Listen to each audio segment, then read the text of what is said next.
Good morning. This is Yvonne from JK Lifestyle. Today we're meeting with Douglas Brinker. He's a two-time Iraqi vet, and he's a suicide survivor. Hi, how are you today? I'm awesome. How are you? It's fabulous Red Friday, remembering everyone deployed. Oh, the pen? No. So every Friday, everybody's encouraged, all Americans are encouraged to wear red to show their support for all of our military deployed around the world. I didn't know that. Thanks for sharing. Thanks for letting me know. Okay, you were a war vet. Can you tell me a little bit about that, the two wars that you served in? So I deployed to Iraq in support of Operation Iraqi Freedom in the spring of 2004 as a truck driver from my local unit here in Jackson, Michigan. And I was there, unfortunately, only 63 days because I developed a near fatal staph infection from the sand in my foot and leg and was medevaced out June 3rd to Germany. And then from there, I was medically held until medical retirement November 4th of 2004. Did you serve on the battlefield? Yes, I drove supplies from my camp to all the other U.S. military camps around Iraq for the entire 63 days. We went to a camp on the backside of Fallujah 7 days a week, sometimes twice a day. What are some of the things that you saw during the time you were driving that truck to the back and forth to the different places? I saw a mix of cultures. In Baghdad, you have the Christian culture, and then in other areas of Iraq, you have the Muslim culture and the Shiites. But one of the most alarming things that Americans don't realize and appreciate is every day I drove by on the way to Baghdad, I drove by a dump site where they dump their trash and then they burn it openly. And in that 56-acre area were little huts. And in those huts in space were people, like a community. The poorest of poor have little shacks in those dump pits, just like a neighborhood, just like a mobile home community. So if you could envision children and adults and animals running around a dump site where they burn their trash, that is the poorest of poor. So when people here in America who are experiencing homelessness, they experience it from a different level than those, the poorest of poor, experienced it in Iraq. So every day I was reminded of the fortunes that I have.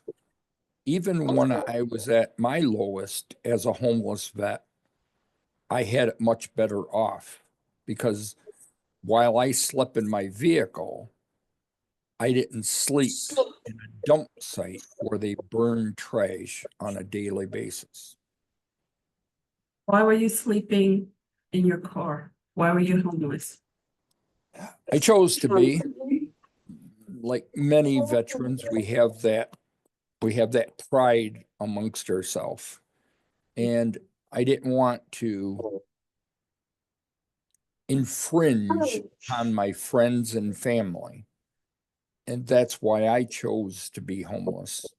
Yes, I still went to mom and dad's to take showers and do laundry and such. But I didn't want them to know that I had no place to really go.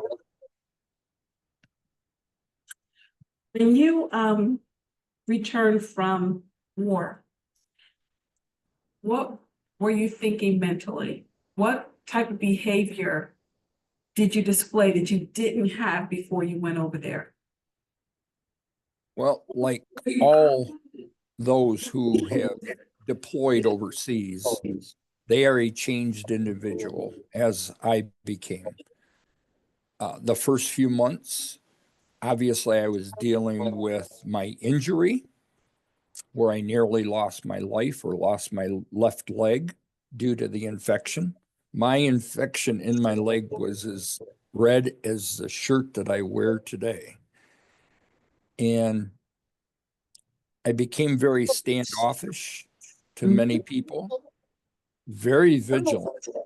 And even today, 20 years later, I'm still very vigilant. Not as vigilant as I was, but my mindset is this: I failed the mission How'd you fail the mission? because I did For surviving? For I surviving?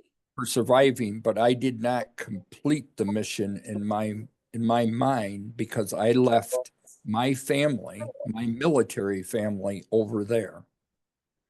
And yes, I am alive. Yes, I still have my leg.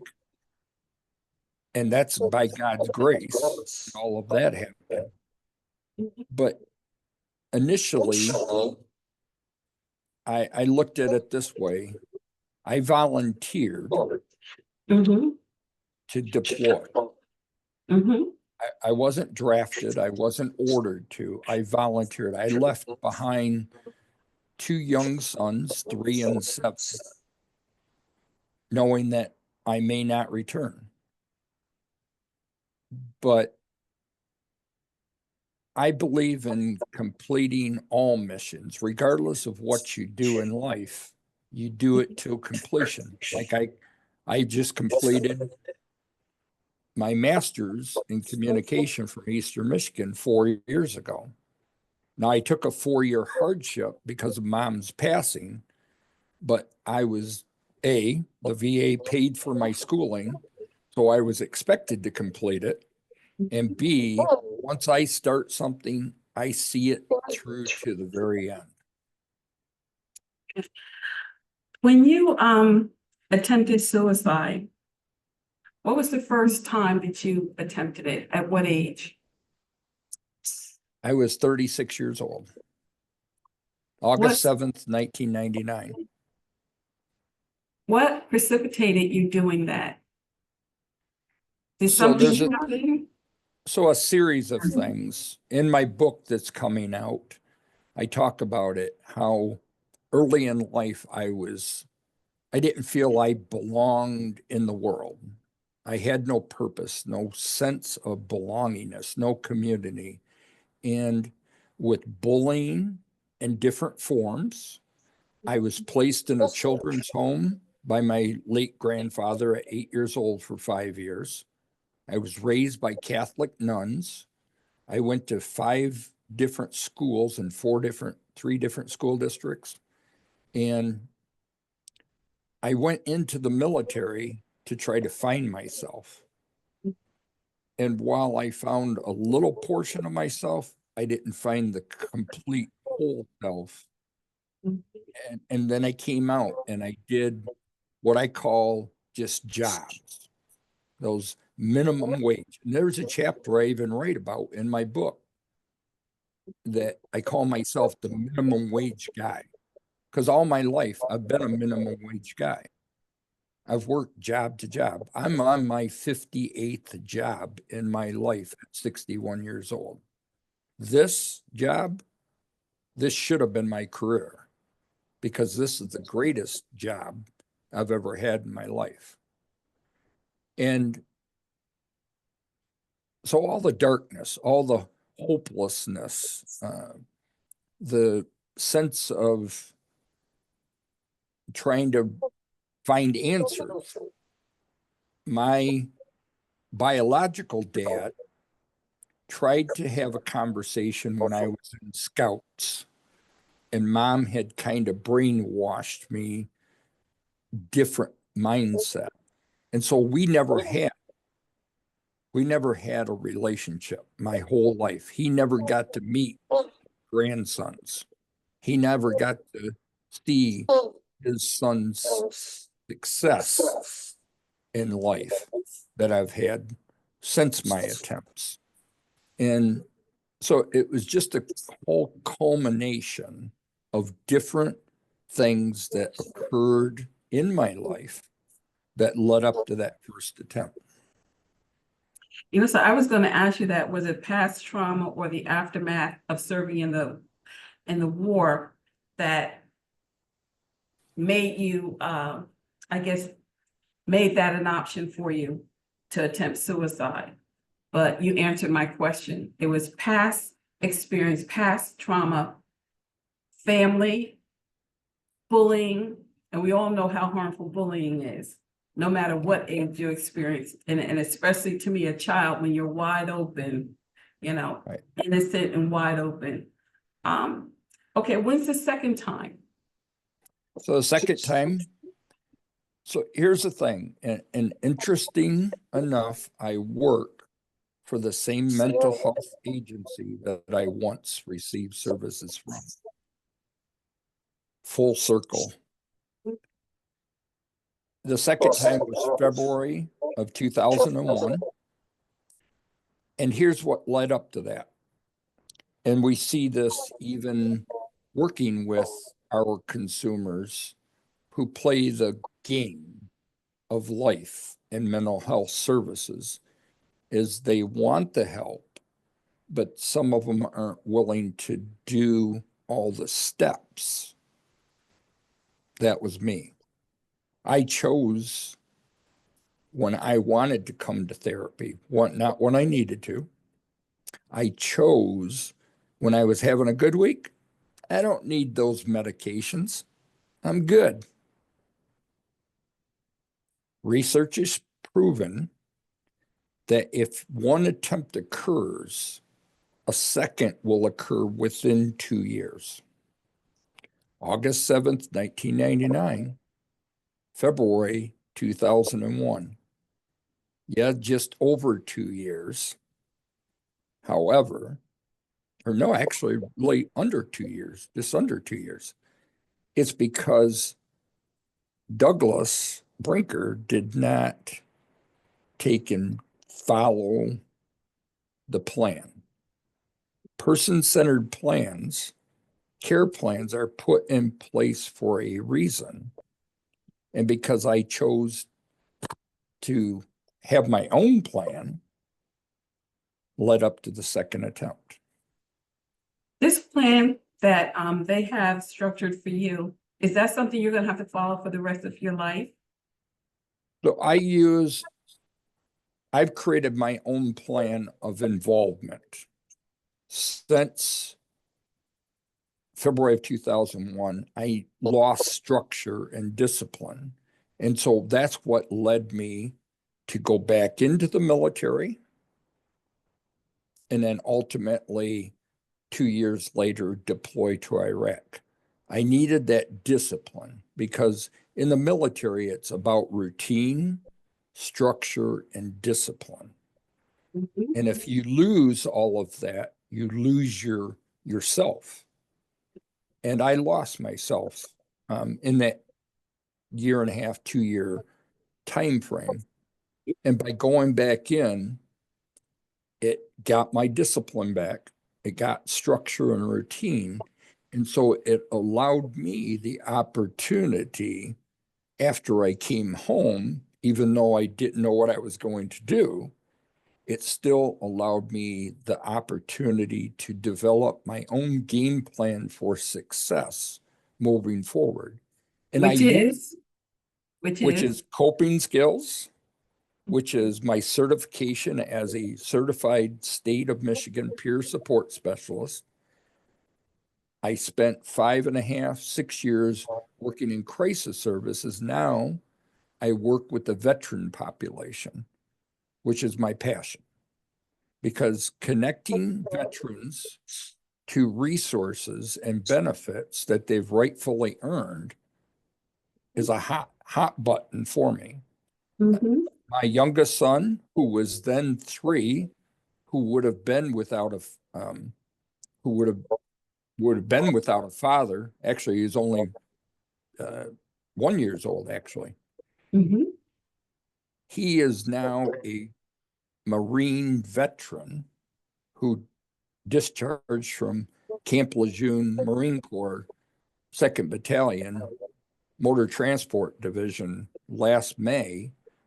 And so now he needs to be connected to the resources. And I had this conversation publicly at an event that I spoke at a couple of weeks ago. 2 years ago, April, he called me up while on active duty at 1:30 in the morning because his fiance, who they were due to get married in that July of 2022, he called me up at 1:30 in the morning and says, "Dad, I don't feel safe. I feel like hurting myself." This is the reason why God's given me my purpose and passion to serve veterans, because even if it's my own family members, I'm there for them 24/7. Is And that, hold on just for a second, okay? Hold on. fine. I was gonna say, is that what made you become the founder of Beacon for Hope, an organization? Yes. What exactly is that about? What does that do? So I'm a professional suicide prevention speaker. I believe that hope, in my opinion, stands for helping one person every day. So that's the slogan I've taken on for my speaking business mantra Mhm. is, and I have that on my Jeep, and it's a conversation. Many people will come up and compliment me because it's ocean blue, almost like my background. And they'll say, "That's a unique name for your Jeep. Why'd you name it?" And I share. And then they will become emotional and tear up because one of their loved ones took their life to suicide. What type of behaviors, the people that become involved with your organization, the Beacon for Hope, what type of behaviors did they display that made them feel like they needed your services?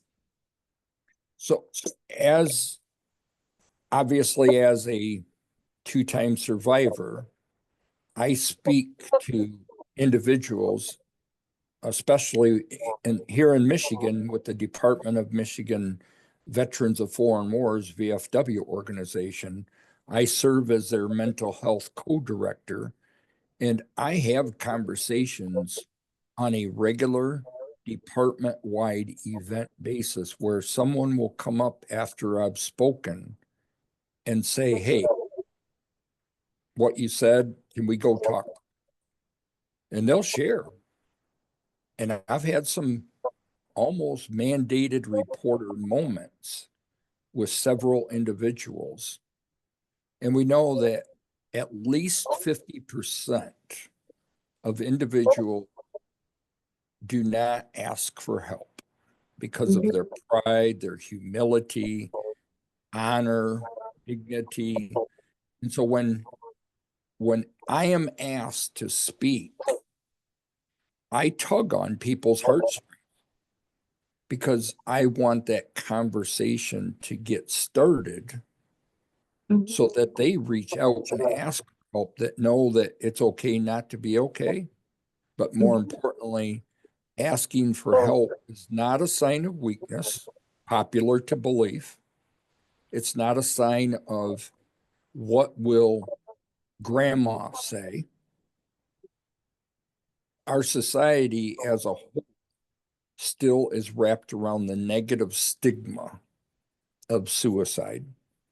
I mean, suicide's been happening since the 30s. We have, I, I would venture to guess we've lost between 6 and 8 million people to suicide over the years. I mean, annually, we lose between 6 and 9,000 veterans alone. And of those, we lose roughly 5 to 600 active duty members. So Beacon for Hope was started so that people can book my service to go out and speak to audiences, touch on their heartstrings, get that conversation started so that people can get connected to services, because we're never going to eradicate suicide if we don't keep the dialogue open, transparent, and offering hope to people. What are they feeling when they come to you? Has it been a sense of hopelessness, despair, financially, devastation, loss of a loved one, unable to connect with people? What are the type of things that they're feeling when they come there? So most of it's unable to connect to people. Mm-hmm.